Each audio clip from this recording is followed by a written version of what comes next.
On this episode, we chat with our friend Phra Pandit about relics, amulets, and the power of faith. So, if you've ever wondered why people pay so much for some amulets and not for others, you'll love this episode of the Bangkok Podcast.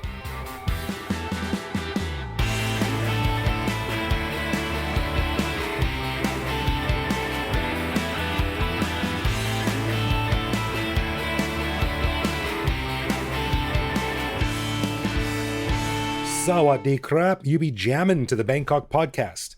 My name is Greg Jorgensen, a Canadian who came to Thailand looking for love in all the wrong places and ended up finding a glove and a pair of shoelaces, neither of which I know how to say in Thai. And I'm Ed Knuth, an American who came to Thailand on a one-year teaching contract 18 years ago, fell in love with the stuffed animals that 45-year-old Thai women keep on their desks in the office, and I never left. That's a little bit strange. Before we start, a huge thanks to all of our patrons who support the show. For more info on how you can become a patron, just head to the support page on bangkokpodcast.com. We do love our patrons. All right, well, let's get right into it. On this episode, we are happy to welcome back one of our favorite guests after a long hiatus, our venerable friend Phra Pandit, who has been a monk in Thailand for the past 20-odd years. I sat down with Phra Pandit at his temple a few weeks back to get an answer to a burning question I've had for years, which is, there's seemingly a Buddha relic at every second temple you visit, whether it's hair or tooth or finger bone or something like that. And there are thousands of temples around the world, which begs the question, what incarnation happened to the Buddha's body when he died?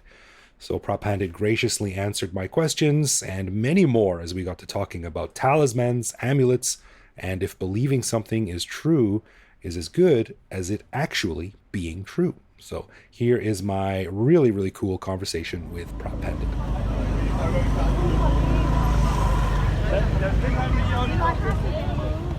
This is the Sima Hall, which is a consecrated hall. So every temple, to be a proper monastery, has to have an officially sanctified ordination hall, which may not be the biggest hall on the site.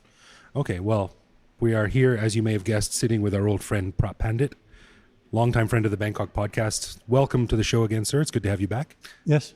The typical response is good to be back, but I know you too well for that. And it's funny because we were walking around your monastery looking for a place to do this interview, and we walked into this magnificent ordination hall, giant Buddha, the ones you've seen, the beautiful paintings on the wall, the very nicely decorated roof, and we just moved a velvet curtain, velvet rope aside and walked right behind the main Buddha image. So we're currently sitting on the floor behind the main Buddha image while people meditate and pray in front, which is the most interesting spot that I've ever done an interview. So, and this image, in fact, may not look it, but is gold. Gold plating, but the plating is like 0.5 centimeter thick. So it's just over $1 million worth of gold. Wow. Has been plated over the original Buddha image. And that also is why we have big steel bars on all the windows. Yes, they are pretty formidable. Once the gold was put onto the image, we had to defend the place from thieves. I bet, yeah. Well, I'm going to take a photo from our vantage point and post it on our website for this particular episode, so you can check it out. But it's a pretty neat place to sit down and do an interview. And one of the things I wanted to talk about is relics and amulets. And one of the things that I've always wondered about in my years in Thailand as I've gone from temple to temple and various trips and school field trips and things like this is there always seems to be a Buddha relic. There's a piece of his tooth, or there's a bit of hair, or there's a bone or something like that. And I mean, it's not just in Thailand. This is in every Buddhist temple, not every, but many Buddhist temples around the world. And Christians, we'll have a little fragment from the original cross. Yeah. Well, I've got my own problems with that, but let's stick to Buddhism today. But I mean, I don't want to put it too indelicately, but what the hell happened after Buddha died? Do all these temples really claim to have a piece of his body, or is it a metaphor? What's going on? Difficult to say. So far as I can tell, one of the original places where this really started to magnify or become a real big thing was in Sri Lanka. And there they had the original Buddha's tooth. And the Emperor of China found out about it. And because the Emperor of China is the Emperor of the world, he sent an emissary over to Sri Lanka to pick up his tooth, because everything belongs to the Emperor of China.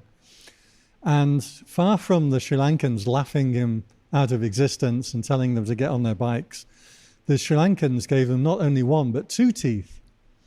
And it seems to be from that point on that Buddha relics have been multiplying exponentially. Wherever there's a desire or an urge, they seem to multiply up. There was a temple in Bangkok called Wat Yanawa. And some years ago, they had a Buddha relic exhibition. And it brought in a lot of people. It was actually quite nice. I took several people there. Quite tastefully done, lots of jade balls and crystal statues and things. But they had lots and lots of little jars of little beads and things, and it said, this is the blood of the Buddha, and this is the spleen, and this is the different part of the body. And then the group that had brought all these relics to Wat Yanawa to display set up their own place on Rama 3 called the Relic Museum, which I believe shut recently, but was also quite nice to visit. And you would think that all the relics would be moved from the original Wat Yanawa over to the new museum, but mysteriously over the night, it seemed that all the relics doubled in volume, and the relic guys opened up their museum on Rama 3 and still left a full quota of relics in Wat Yanawa. So it would have to make one suspicious. So are you saying that this is sort of a opportunistic grab at making adding a little bit of prestige or polish to a particular temple or place of worship? Yes, it would. If you have a particularly sought after or, famous relic, then yes, people will come and pay their respects to that relic. Okay. Originally, the Buddha, this might surprise some people, but he didn't allow veneration or worship. For example, he wouldn't allow images of himself to be made. But he did allow the veneration of 4 things. One of them is relics, which is the leftovers from after a body is burnt. Relics, stupas, Bodhi trees, and Dhammachakas, which is the 12-spoke wheel that represents Buddhism. Oh, wow. So these 4 things were things that he said could be venerated. Okay. So when a temple says that this is a Buddha relic, it might not necessarily be that the people believe this is an actual piece of the Buddha's body. Well, does it? Or is it a gray area? Does it matter? I mean, you treat it as if it is an actual piece of the Buddha's body. So if it is in your mind, is it in reality? In the Catholic Church, you have this Transubstantiation. Transubstantiation. This is the blood of body of Christ, and this is the body of Christ. I was at a Catholic ashram in India, and he would hold up, they'd do this with chapatis, and then they would hold up this chapati and say, this is the body of Christ. So, I mean, does it really matter? One of the things that is supposed to happen, and I've heard this story a number of times in a number of different places, that people will put out a jar at night, do a whole bunch of recitations over it and meditations over it, and during the night they'll hear a tinkling, and then they'll leap up and the jar will be full of these relics. So a lot of stories about these relics manifesting. Now, let's just assume that that's true. People do tell these stories and do believe them, but let's suppose that it actually is true. My argument about that is, how do you know it's something good? It may be an evil demon that's putting something bad into the jar. Right. Just because it manifests doesn't mean that it's a good thing. Like a demonic tooth fairy or something like that.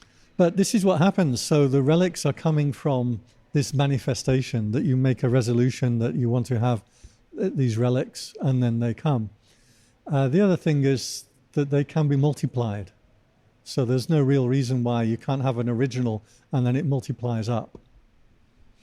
Okay, a bit of an odd concept, but I guess that's no odder than having 10,000 teeth scattered around the world.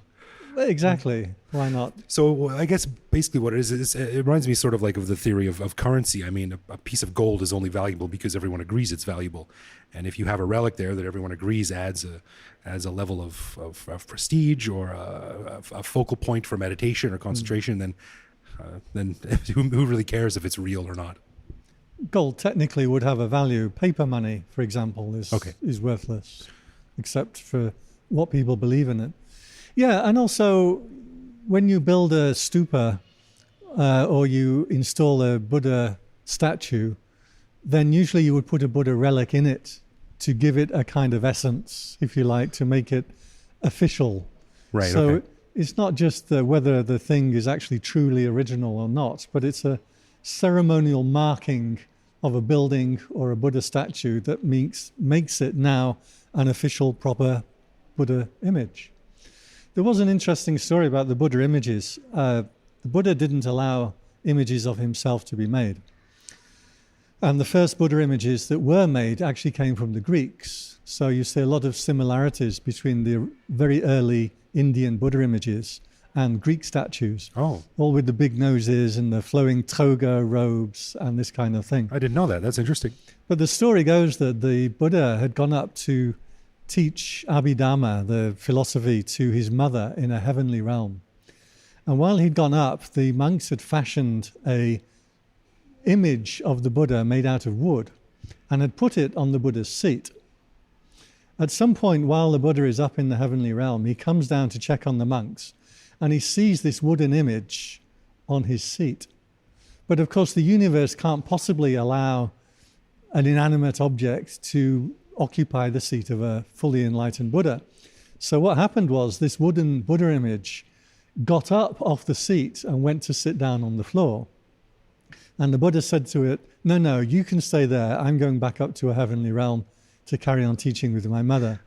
So this is the original story for how Buddha images came to be. Remember, stories are immensely powerful and we understand things through story. Sure. The story doesn't have to be real. The story doesn't have to be historically true. Stories frame our way of understanding things. So this was the story that was told for how come we started to get Buddha statues. So after that, then it became okay to make Buddha statues. Yes, yeah. Really? Although probably the statues came first and the story came later. Yeah. Something tells me that's the way it happened. Yeah. So when they put a Buddha image into a hall, for example, they will often put relics into the Buddha image, which kind of make it special or holy. Means you can have a ceremonial marking of something. Okay. I mean, think about getting married, which some people still do these days. And what do? You have a ceremony and you put a ring on the finger. Does the ring have a magic power?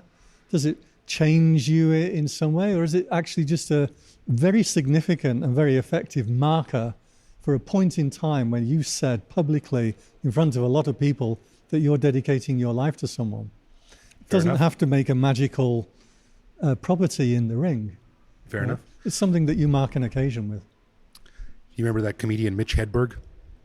One of his famous jokes is, I don't have a girlfriend, but I know a girl that'd be really angry if she heard me say that. Well, while we're talking about the consecration and relics around buildings, I'm not sure if you can shed any light on this for me, but years ago when I was working at a previous job, we went down to the blessing of a new warehouse that was being built. And there was nothing. It was just a piece of dirt. But they had a ceremony where they dug a hole and threw some things down in there. And there was a container containing something. And there was some money and a few Buddhist relics, is the only word I can think of. Do you have any insight into what that would have been? Not specifically, but it's what we call the groundbreaking. In many cultures, there's always been like a particular moment where you mark the beginning of a new building. So groundbreaking is very important. And yeah, you would bury, or you would put kind of holy things down into the ground. This may or may not be done by monks, though. Very often it's done by Brahmins. There was no monks there that I could see. It was just a bunch of guys in business suits, and this stuff was already in the hole. Right, so it'd probably be Brahmins doing it. You can do it and invite monks, and you would give monks food as an auspicious omen to add to the act of breaking the ground. But the monks wouldn't necessarily be conferring any special kind of power or auspices on that particular hole. I should say that with the monks' buildings, there are a lot of rules about the dwellings that a monk can live in. Rules on exactly how it was built, exactly how the ground is broken. Really? And the hall that we're sitting in right now is called a Sema hall. And to be a monastery, you have to have a consecrated Sema hall. And there will be 8 spots around the hall and 1 spot inside the hall where you have specific things are buried. They're called luk nimit, which are specific items that are buried around the hall with a lot of chanting and ceremony. And this then goes on to the register at the National Office of Buddhism as a consecrated hall. And it's where you can do ordinations. You're not allowed to do ordinations in other places, only in consecrated halls. So the big hall that you would find in a temple may actually just be a big hall. The consecrated hall may be actually something smaller and off to the side. Interesting. Okay. Is there any way to know? Are there any visible markers that people can see? Yeah, it's hard to show you on a podcast, but afterwards we'll walk around and I'll show you the 8 spots around the circumference of the hall. And while we're talking about this kind of things, can you explain a little bit about germ? Is that the right word? Germs. This is when a monk takes clay or writes something on the roof of a car or the top of a building. I've seen them do it on airplanes, Thai Airways airplanes. Oh, yeah. When they bless the plane. Yeah, that's worked. I haven't seen too many crashes from Thai Air. Right. They're only 3 billion baht in the red this year, I think. How does that work, and what's the story behind that? I'm not too sure. I don't get involved myself, but these are the symbols that they draw, which is from a kind of flour paste. And then you will come and you'll make merit by inviting the monks, having the monks chanting, offering food to the monks. And this is always to monks plural. So you're offering to the Sangha. And the idea is that you're supporting the growth, the furtherance, the protection of the teachings by supporting the Sangha. And then one of the monks will go around and he will draw the symbols around on certain points of the building or the car. And this is usually a Khmer symbol. So it's a kind of Khmer superstition, if you like, that they draw these symbols, especially over the doorways, because that's where good or bad things will come in. Okay. So you would draw this thing and then see how long it stays up there. You can redo it every so often if you want, invite the monks again. But again, it's kind of a nice way to mark an occasion. If you've got a new car and it's come from a factory and it belongs to Honda or Toyota and you want to make it belong to you, and you take it to a temple and you have the monks bless it, a bit of holy water and a couple of little symbols, you've now made that car your own and given it an identity as your car. And that's a real thing. That's not it's an abstract thing, but it's a real thing. It's a real sense of connection and ownership with the car. So from my point of view, I think it's perfectly fine. People do this. Some people put rims on their cars. Some people put clay paste on the roof. The question is, do these things actually make the car safer to drive? So some of you may know I recently finished my master's degree and I was thinking of doing a PhD. And if I do my PhD, my title of the thesis is a statistical survey on the efficacy of Buddha amulets at preventing accidents for Bangkok taxi drivers. So I want to see, like, the taxi drivers, they put their amulets facing forward or facing back. Some hang them from the mirror, some put them on the dashboard. Some use the Buddha, some use famous monks. I want to do genuine research into exactly what do the drivers feel these amulets will add to their driving or to their car or to their luck. Do they treat it as a bit of sanuk? Is it just a way to mark the occasion? So I think this is an interesting topic. That would get into some pretty interesting statistical interpretations. Of course, the most difficult part about that would be following up with crashed cars, what images they had. The question will be, how many crashes have you had in the last 5 years and to what severity? So I want to know what amulets they're using and how often they crash. And we can also correlate with other things like, do they drink a lot of Red Bull? How old are they? Which province do they come from? What kind of car are they driving? So Well, let's talk about amulets a little bit, because I've got a couple of questions about that as well. Is there any central body that oversees amulet distribution, creation, authenticity, or is there just like, I can make an amulet? What's stopping me from making a Phra Pandit amulet and making you like the patron saint of the Bangkok Podcast? Start, but no, there isn't a central body. I'm sure the military would like to get involved in this, but you know how they like to regulate everything. Uh-huh. No, there isn't anything to stop people making an amulet. And in fact, people do. You can buy a little press, you buy the paste, you make a little engraving, and anybody can print up amulets. The question is, do people want those amulets?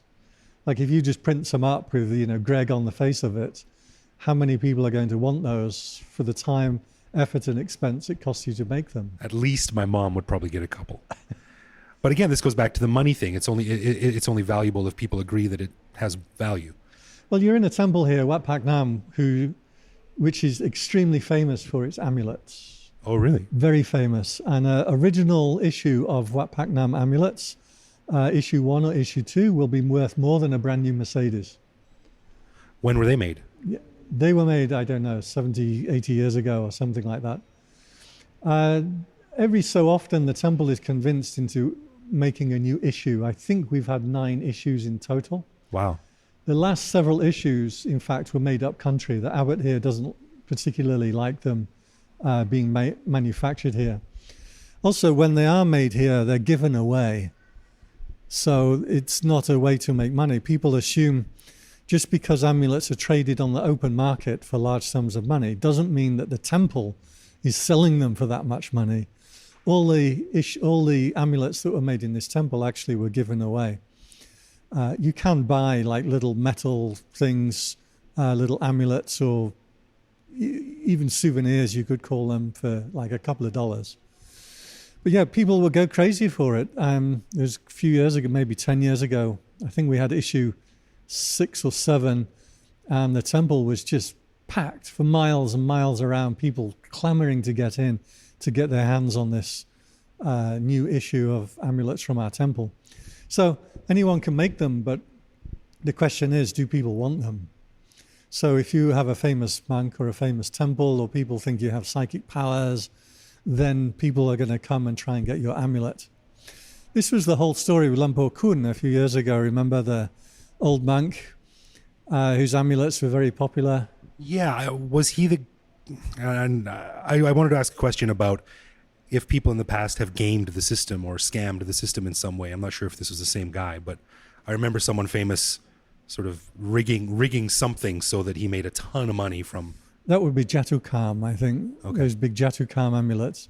Yeah, this is Thailand. Somebody's going to make piles of money from it somewhere. The thing with Lampo Kun was he was just a very ordinary, simple monk. And somebody had made some small amulets of him.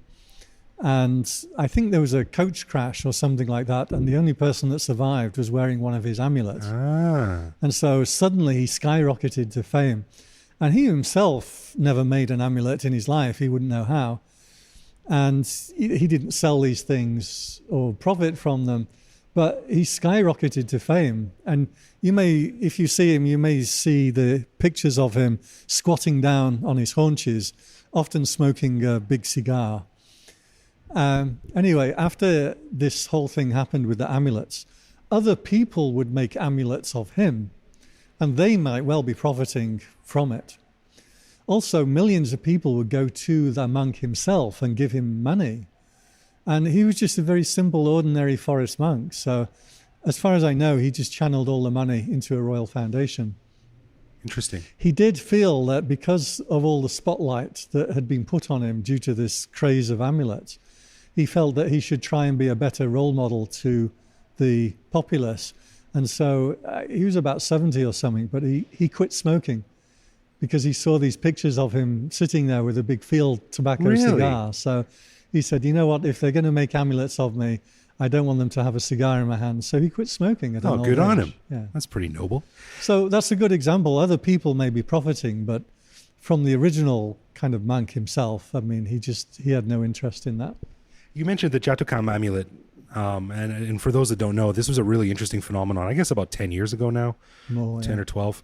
And it was a mania. And for some reason, it got around that this particular amulet would bring wealth. Yeah. And it was a pretty big one. It was about the size Huge. of... It's a big cookie. It was like an Olympic medal kind of thing almost. And within several weeks, you could see these around the necks of a huge percentage of people walking around Bangkok. Everyone from homeless people pushing carts of junk to people in Mercedes had them mounted on their dashboards. What kicked that off, and why was that so special?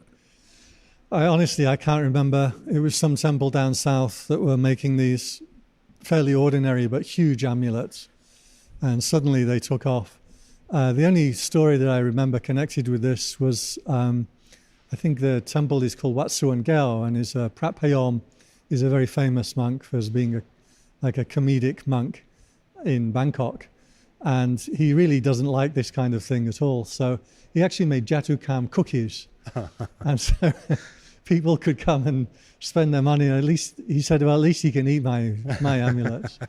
So, yeah, I can't remember. But these things go off in crazes, and then they get, ripped off, and people manufacture them everywhere, and then the thing passes. I should say, outside every temple, and also in several areas around Bangkok, primarily around... Taprajan, the boat stand, right, by the hospital. Yeah. And also by Watsaked, there are amulet markets. And here you will find people whose entire trade is amulets. And they will have these little magnifying glasses, and they will inspect the amulets. They know the genuine ones from the non-genuine ones. They know where they come from, what temple they come from. They know how much they're worth. And interestingly, if you look at the signs outside, in Thai, they don't say amulets for sale, they say amulets for rent.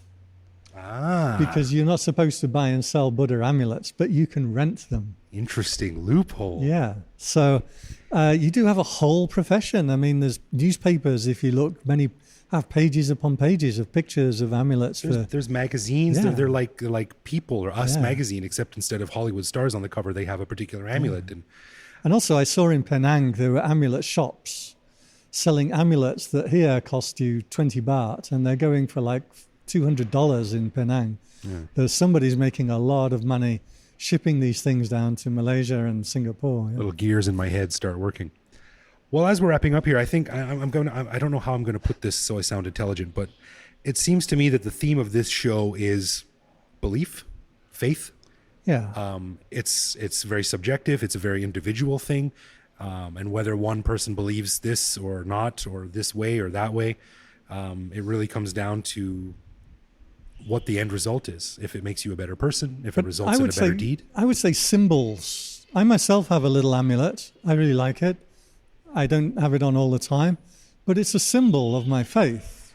And in that sense, it's perfect. It's just as real as your wedding ring is to you. Religion and meditation and enlightenment, these are abstract concepts. Right. And human beings, in order to relate to abstract concepts, we need to have physical symbols. And that's where your wedding ring comes from. That's why a Mercedes has a Mercedes emblem on the front of the car. We work through symbols. Interesting. And now you work through podcasts, spreading the good word. Well, sir, thank you. Symbol of Bangkok Podcast. That's right. Well, thank you so much for coming on the show again. It's great to sit down and talk to you, especially in such a unique setting. Again, listeners, head to the website and check out a photo of our vantage point here. It's pretty interesting. So thank you again. And you're welcome. We will talk to you soon.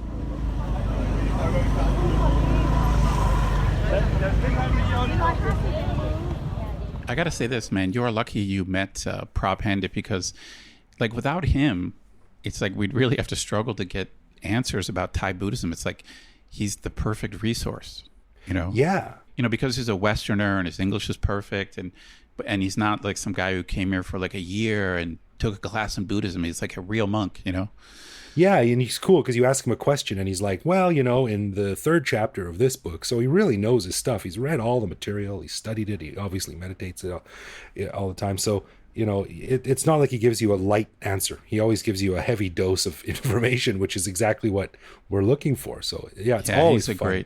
great resource. Yeah, a really cool guy. And I got to say too, when you sit down with him, you never know whether you're going to end up talking about psychology or nuclear power or, climate change or, dinosaur science. Who knows? The guy just reads a lot of books. All right, well, let's get into some love, loathe, or live with. That's where one of us surprises the other with a particular aspect of living in Bangkok, which we then discuss and decide if it's something we love about living here, loathe about living here, or have come to accept that is just a part of the crazy tapestry of Bangkok. And this week, it's my turn. So, Ed, this is this the same topic, but a two-part thing, two levels to this love, loathe, or live with. How do you feel when you're sitting at home and you hear this sound?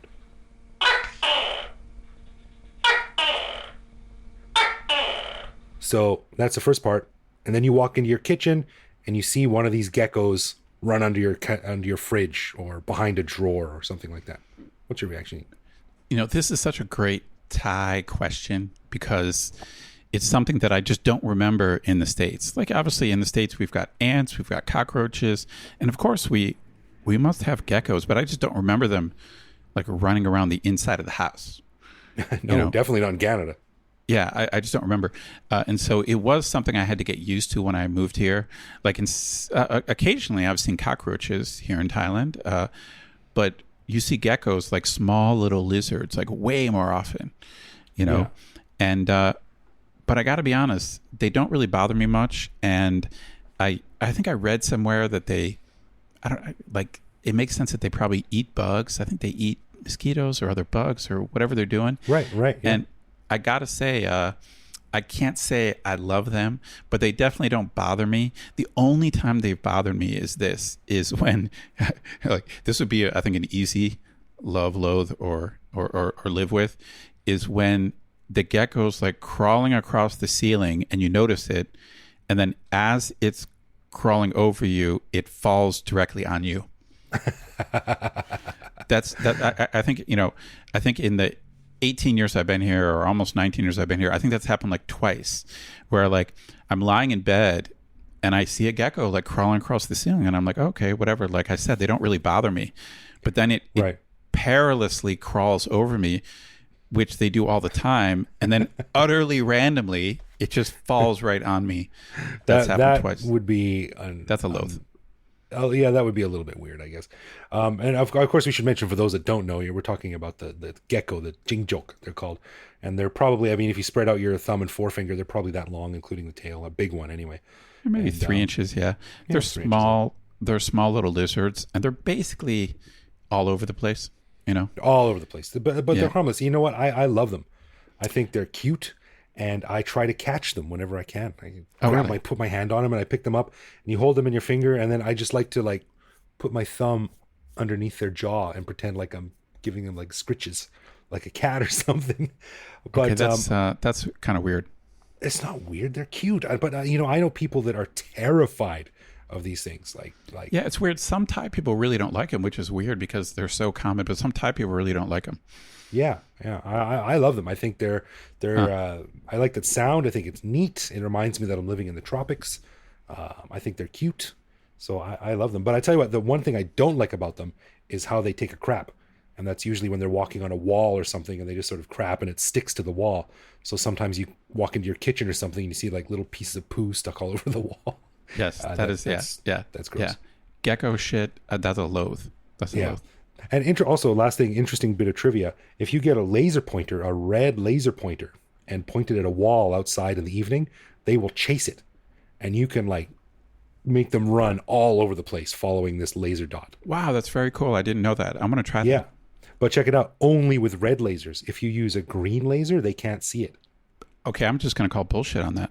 No, dude, I've done it. I've had green lasers and red lasers. Have you actually done it? You had a green laser and a red laser?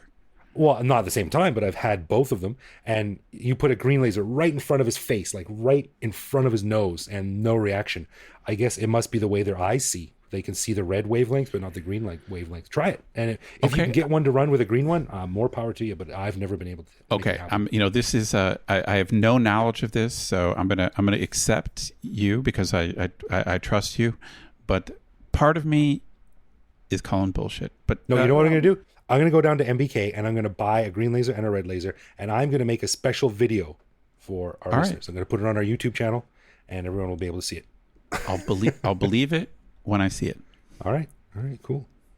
Okay. Before we wrap up, I'd like to give a special thanks to all of our lovely patrons. As you know, we don't run ads or have sponsors, so we really, really do appreciate the support we get from our patrons. If you want to learn more, just head to bangkokpodcast.com/support.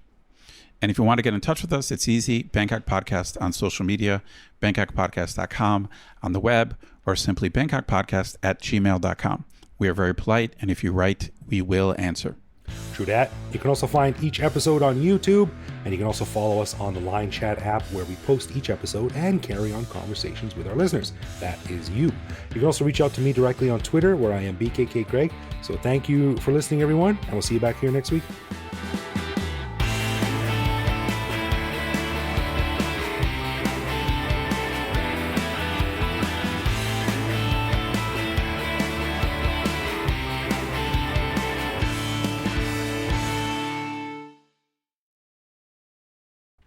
All right. Well, before we start, I want to read out a message that. Let me start that again.